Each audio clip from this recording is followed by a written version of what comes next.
अरे मिस्त्री साहब, ये मसाला थोड़ा टाइट हो रहा है, इसे थोड़ा पतला बनाओ और सबसे पहले प्लास्टर इस वाले पिलर पे करना, ठीक है? ठीक है भैया जी। अरे भैया, ये क्या कर रहे हो तुम?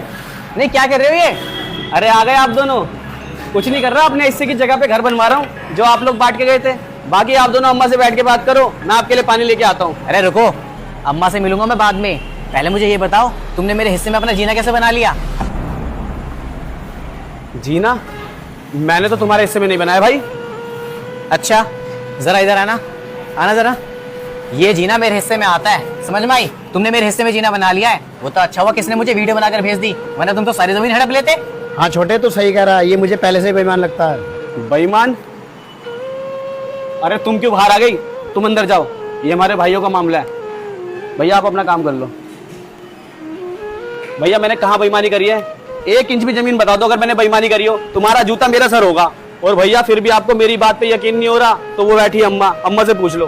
अरे इन बुजुर्गों ने तो सारा काम खराब करा है। अगर हमारे बाप दादा अच्छे से जमीन बांट कर जाते और अच्छे से कुछ कमा धमा कर जाते तो हमें ये दिन देखने ही नहीं पड़ते। वो तो अच्छा हो भैया, हम दोनों भाई शहर चले गए, वहां जाके अच्छा खासा पैसा कमा लिया, थोड़े बहुत अमीर बन गए। अगर बाप दादा के चक्कर में रहते ना तो इसकी तरह गरीब रह जाते हम भी। अच्छा, मतलब हमारे बाप दादा ने हमें गरीब बनाया है। जरा तुम दोनों एक बात बताओ, जब हमारे बाप दादा जिंदा थे उस वक्त हमारी जमीन कितनी थी? उस वक्त हमारी जमीन करीबन 600 गज का तो ये अपना घर था। और खेतों की जमीन कितनी थी भैया? खेतों की जमीन 6 बीघे थी, 6 बीघे।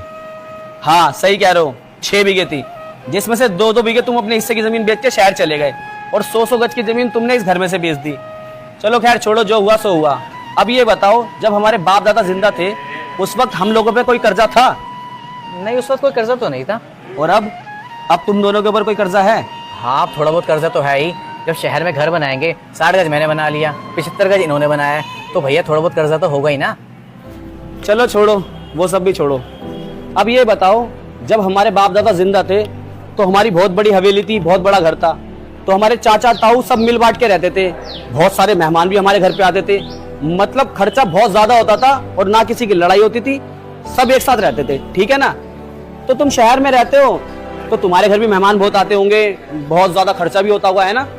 अरे कहाँ भैया, कोई शहर में कहाँ किसी से मतलब रखता है। मैं अपना ऑफिस में बैठा रहता हूँ, 4-5 लड़के लैपटॉप लेके काम करते रहते हैं, भैया अपना काम पे चले जाते हैं, ऐसे कोई मतलब नहीं रखता किसी से।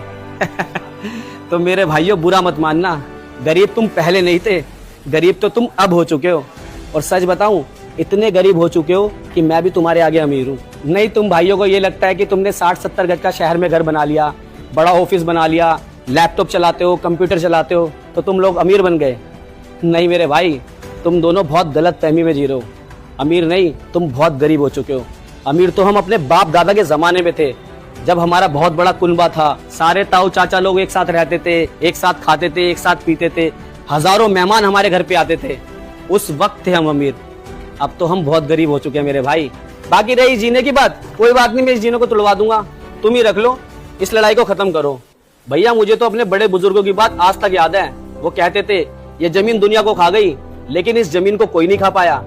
और वो एक बात और कहते थे, जब खून के रिश्तों में दरार आती है ना तो मुलाकात सिर्फ मौत और जनाजे पे होती है। मैं तो अपने खून के रिश्तों को बिगाड़ना नहीं चाहता, जैसा तुम करोगे कहोगे मैं कर लूंगा।